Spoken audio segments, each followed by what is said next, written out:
Signal Path is a new series that delves into the creative process of our favorite producers and musicians.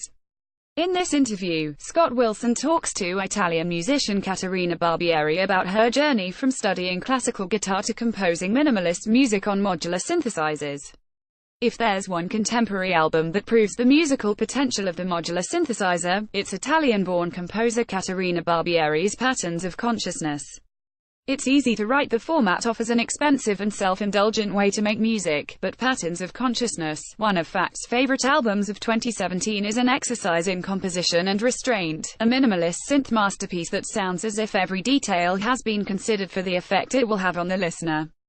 However, the fact that Patterns of Consciousness is made with a modular synth feels incidental to the mechanics of the album. It's not the equipment driving the music but Barbieri's underlying musical philosophy, derived from an interest in minimalism and how sound affects human perception. Scratches on the readable surface, for example, and the track that follows it, SOTRS, approach the same musical motif from different angles. One track is urgent and anxious, the other dreamlike and reflective. There's not much that differentiate them, but the emotional shift is palpable. In Patterns of Consciousness, I was interested in exploring the power of sound on our consciousness, she tells me.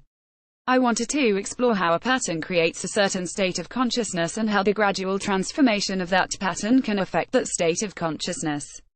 I believe that sound is a tool for the exploration, reconfiguration and expansion of human perceptions. This aspect of Barbieri's music really clicked for me when I saw her at last year's Ableton Loop event in Berlin, where she discussed her music and gave a short performance.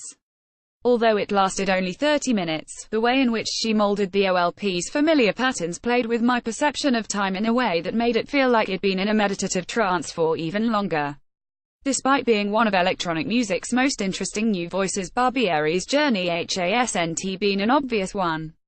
Although now based in Berlin, Barbieri studied classical guitar at the Conservatory in Bologna, where she listened to Renaissance and Baroque flute music, especially that of John Dowland and J.S. Bach. At the same time, she was going to noise and metal shows to see artists like Keiji Haino, Prurient, Corrupted and master musicians of Bukkake. She also holds a bachelor's degree in electroacoustic music, an interest she has developed at Stockholm's famed Elektronmusikstudion. A sort of angelic evil tension, a strange coexistence of ecstasy and melancholia, has definitely shaped my musical thought, she says. For years I felt that these two contrasting elements could hardly coexist in my music, but after Patterns of Consciousness I've realized that this is something I am very interested in and want to explore more and more. What made you want to study classical guitar? Caterina Barbieri: I don't think I ever decided to study music, I was just naturally attracted. Classical music made me discover the importance of discipline, rigor and consistency, but also that music always forces you to be honest with yourself and to have this deep connection with your inner self, your limits and your possibilities. No excuses, no gaps. I think that this is the hardest part, but also one of the most beautiful and rewarding aspects of making music. Why did you take the leap to making electronic music? Barbieri: Well, I've always been intrigued by weird sounds. Even when I was studying classical guitar, my favorite repertoire was the contemporary one, so electronic music felt like a quite natural continuation. It was only when I encountered the Buchla 200 synthesizer in 2013 that I started doing my own electronic music. It really changed my life. It taught me a way of listening to sound that years of classical training never revealed, a deep listening, a sort of microscopic perception of sound in its physicality, beyond its extrinsic cultural references. The first piece that came out from my experience with the Buchla, Undula, the opening track of her 2014 album Vertical, was a meditation on raw waveforms and the polyrhythms of their harmonics. It felt like an insight into the molecular dance of particles inside the synthetic waveforms. For me, the sounds coming out from that machine were pure spirituality. Touching the knobs was like touching my own feelings. Being able to contemplate them at distance, as if they were objects, yet being completely immersed in them, exactly like when you are immersed in the sound and the sound is at the same time inside and outside of you. And you cannot tell the difference because you become that sound and that sound becomes you. With synthesis, it's often the case that the identification of the sound source is blurred because the timbres are complex or even not present in nature. And when it's hard to guess the source behind a sound, you are forced to engage with a more active listening, reliant on the intrinsic properties of sound as a physical object rather than the extrinsic properties of sound as a cultural object. And that's something I am very interested in, undressing the sound of its cultural references and emphasizing its spectral, physical qualities. I really appreciate the music that involves me not only as a cultural subject. The music that forces me to leave behind my subjectivity and become an object myself, fused together with the sound. The music that makes me surrender to the power of sound and make my ego die a little. Thinking back to those days, I can say that my experience with the buckler was better than any psychotherapy. The surface of cables and knobs was like a display for my own perceptions. Connecting modules was like connecting parts of my being that were dormant and dissociated. Discovering how the activity of one module could invisibly determine the activity of the other was like discovering how different layers of our being are invisibly connected and integrated in complex way. The word minimalism is used a lot to describe music, often meaning very different things. What does the term mean to your music, Barbieri? Minimalism means exploration of repetition and the psychophysical effects of repetition. In minimalist music, the focus is on the process rather than on the form. Sometimes the music material doesn't even change, or changes very gradually, but what does change is the way you listen to it. Music as a process, this is one of the most important teachings of minimalism for me. In this music, the process of change of the material is important as it produces a process of change in the mind that is listening. Sound causing processes rather than objects, verbs rather than nouns. So this music is more about the change we, as listeners, undergo, rather than the change of the material itself. I change in the sound that changes. I am very interested in exploring how sound affects our perceptions. In patterns of consciousness, for example, I wanted to explore how patterns and permutation of patterns affect our perception of time and space, our memory, our consciousness, our feelings. The opening track of the album, This Causes Consciousness to Fracture, is a bit of a manifesto in that sense. The idea behind the piece is ideally infinite generation of new patterns through the permutation of a limited constellation of pitches. And when I perform it live, I am just showing the actual process of making the piece, the genesis of the music material from scratch, the generative principle through which all the patterns are derived. I see this as very much connected to minimalism, but also generative music and any form of computation. Actually, every form of computation requires the formal definition of a set of data to produce a larger body of output. You work within a closed system, but then you define a process, a generative grammar able to generate an open system of possibilities. What really interests me is turning that practice of computation from being just a formal technique, an automatic procedure, into a creative process, into ecstasy, contemplation, trance. Are there any specific minimalist composers your music is inspired by? Barbieri, I'm especially influenced by Steve Reich and his personal approach to counterpoint, additive and subtractive patterns, permutation and phasing effects. Electric counterpoint is one of my favorite pieces ever. But I'm also very inspired by Monty Young and his philosophy of sound. I love his aesthetics of the long sustained tones, his approach to tuning as a psychophysiological exploration of feelings, his organic style of improvisation. I'm also interested in studying how these aspects of his work are influenced by North Indian classical music practice and speculation on sound. For Monty, sound is a medium to become closer to God and the understanding of universal structure, something reminiscent of the Hindustani concept of music as a form of contemplation and recreation of the laws of the universe. In this vision, music performs the link between the physical and the metaphysical, the manifest and the unmanifest, the micro and macrocosmos. This is rooted in a comprehensive, holistic theory of sound, informed by Vedic ritualistic knowledge and tantric mysticism. This idea of music as an agent of change and a recreation is very inspiring for me as well, and was very influential on the generative nature of my latest album. Every piece in that album is a generative entity with an open-ended form, and the recorded version is only one of the possible incarnation of this recombinatory practice. For me it was very important to be able to play this music live and generate combinations of patterns in real time. In this way I feel that the music becomes a real-life organism in itself, something I can breathe and grow with every time I perform.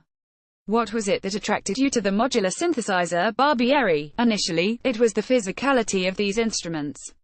With these machines you can actively experience, with your hands, in your body, musical ideas and audio concepts that otherwise would remain pretty obscure and abstract.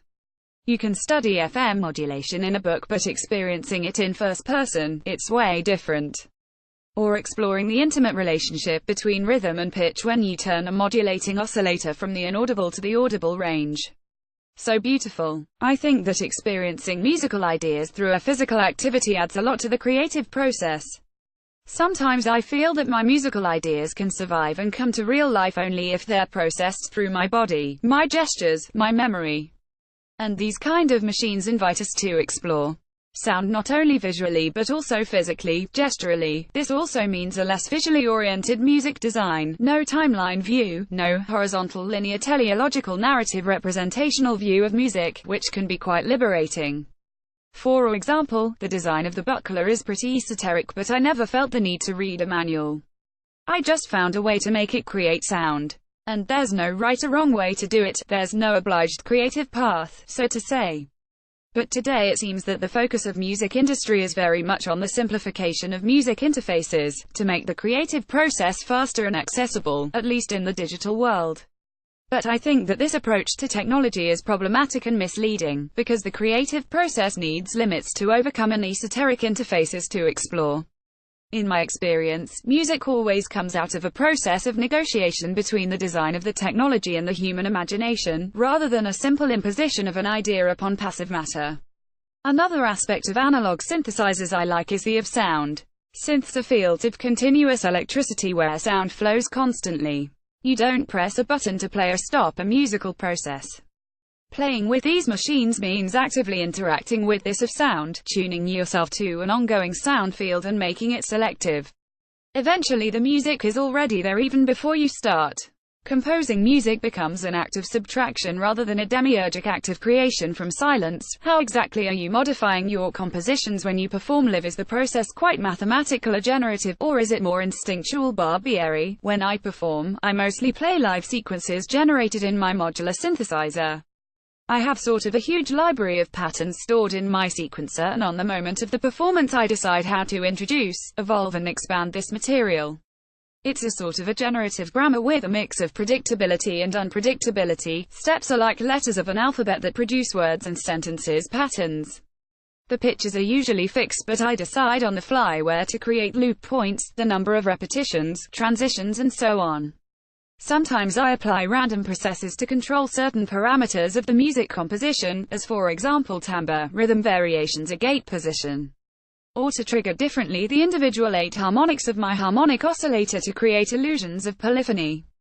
I use random operations, but more in the process of writing a piece rather than in the live performance. For me, generative random operations can be interesting to derive music material in unexpected ways because sometimes they produce happy accidents.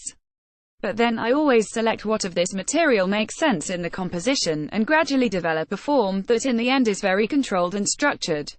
For example, in Patterns of Consciousness, I applied a lot of random voltages to mute certain steps of a pattern so that the played portions of the pattern were constantly shifted and shuffled, a sort of subtractive counterpoint.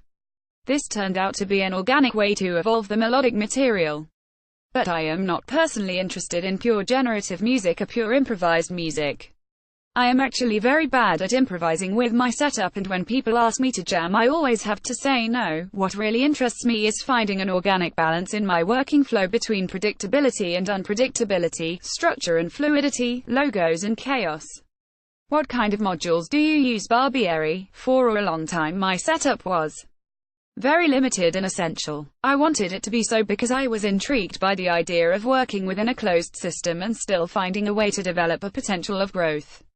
So in Patterns of Consciousness, for example, I only use the index quad sequencer, a harmonic oscillator, a LFO and a mixer. The harmonic oscillator was like my tambura, a continuous of sound from which I extracted all the patterns, a complex signal filtered into points of meaning. The quad sequencer was definitely the piece of gear that influenced the creative process the most, especially in regards to the generative organic approach to patterns. It's the first module I ever bought. It was love at first sight. You can write super long sequences with no limits in the number of steps, which means that the time articulation of your music is not restricted to a fixed length as in the traditional step sequences. It's the brain of the setup. It introduces repeatability and trackability into the music process, but also allowing for complex sequencing techniques. After a while though, I felt the need to expand my sound palette, and last summer I got some Make Noise modules. Their approach to design is very personal, original and visionary. You could spend a lifetime exploring their shared system, which is a very dynamic environment where you can integrate different compositional approaches and explore all the degrees in between. There's a spectrum of music possibilities going from total improvisation to complex sequencing techniques, from noise to harmony, and the line between these opposites is very blurred and fluid, which is super cool. I especially love the hybrid organic soundscapes produced by the Ecophon and the Urbiverb. Fractals is another manufacturer that I really love. I recently started exploring their tamed random source, Sapel, and it's a super fun tool to create complex timing and sequencing. You use Ableton Live while you perform as well, correct Barbieri? I use Ableton to further process the signal coming out from my modular.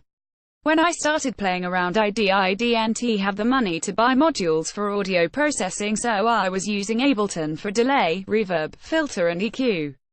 Then I got so fond of certain specific Ableton's effects that I cannot help but keep using them. I am especially a long-time fan of Ableton's ping-pong delay, reverb and saturator.